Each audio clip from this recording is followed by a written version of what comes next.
හැමේ තියෙන කොලජන් ඉලාස්ටින් කියන තන්තු ප්‍රමාණය වැඩි කරන්න පුළුවන්.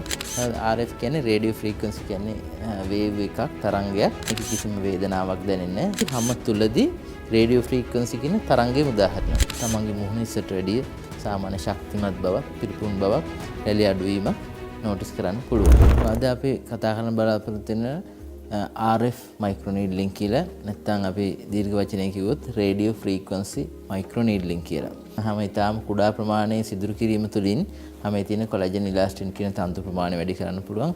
එමගින් හැමේ තරුණ බව පවත්වා ගෙන යන්න පුළුවන් කියලා. ඒතර මේ RF ට්‍රීට්මන්ට් ගැන අපි මුලින්ම කතා කරමු.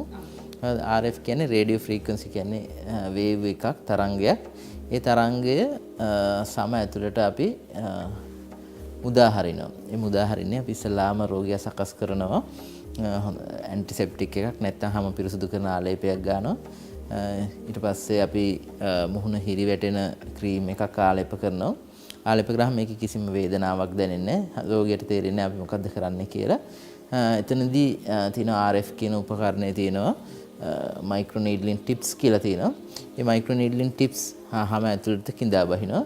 කිඳා බහලා හැම ඇතුළේදී හැම තුලදී රේඩියෝ ෆ්‍රීකවන්සි කියන තරංගයේ උදාහරණ. අපි මේ ෆ්‍රැක්ෂනල් මයික්‍රොනීඩ්ලින් RF කියන ට්‍රීට්මන්ට් එක තමයි පටන් ගන්න හදන්නේ. මේ ෆ්‍රැක්ෂනල් මයික්‍රොනීඩ්ලින් RF කියන්නේ මේ රේඩියෝ ෆ්‍රීකවන්සි කියන රේඩියෝ තරංග මගින් කොලජන් ඉලාස්ටින් කියන හැමේ තන්තු ප්‍රමාණය වැඩි කරන ට්‍රීට්මන්ට් එකක්. එතකොට මේකෙදී මේ RF ටිප් එක කියන එක මයික්‍රොනීඩ්ලින් ටිප් එක ඔයගොල්ලන්ට බලා ගන්න පුළුවන්. මේකේ තියෙන මේ ගෝල්ඩ් ප්ලේටඩ් ටිප් එක මේ හැම ඇතුළට යනකොට මේ හැම ඇතුළට ගිහිල්ලා හැම තුලදී රේඩියෝ ෆ්‍රීකවන්සි කියන තරංග නිකුත් කරනවා. ඒ තරංග මගින් තමයි කොලජන් ඉලාස්ටින් කියන තන්තු ප්‍රමාණය වැඩි කරන්නේ. එතකොට මේ ගෝල්ඩ් ප්ලේටඩ් ටිප් එකක් හින්දා මේක සාමාන්‍ය ටිකක් එක්ස්පෙන්සිව්. ඒකේ අනිත් ඇඩ්වාන්ටේජ් එක තමයි මේක විස බීජ මුකුත් රැඳෙන්නේ නැහැ. මේක අපි හැම වෙලෙම ඔටෝක්ලේව් කරලා ගන්නෙ.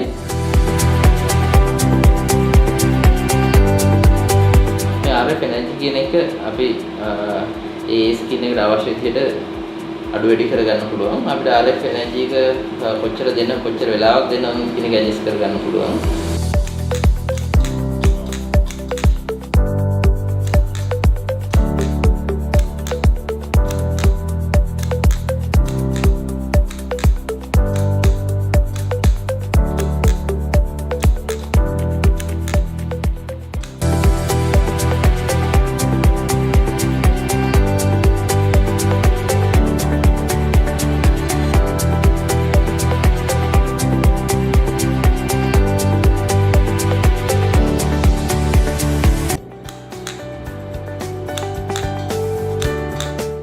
රේඩියෝ ෆ්‍රීකවන්සි කියන තරංගය මගින් ඒ හැමේ කොලජන් ඉලාස්ටින් කියන තන්තු ප්‍රමාණය වැඩි කිරීමට අවශ්‍ය කිරණයක් තමයි.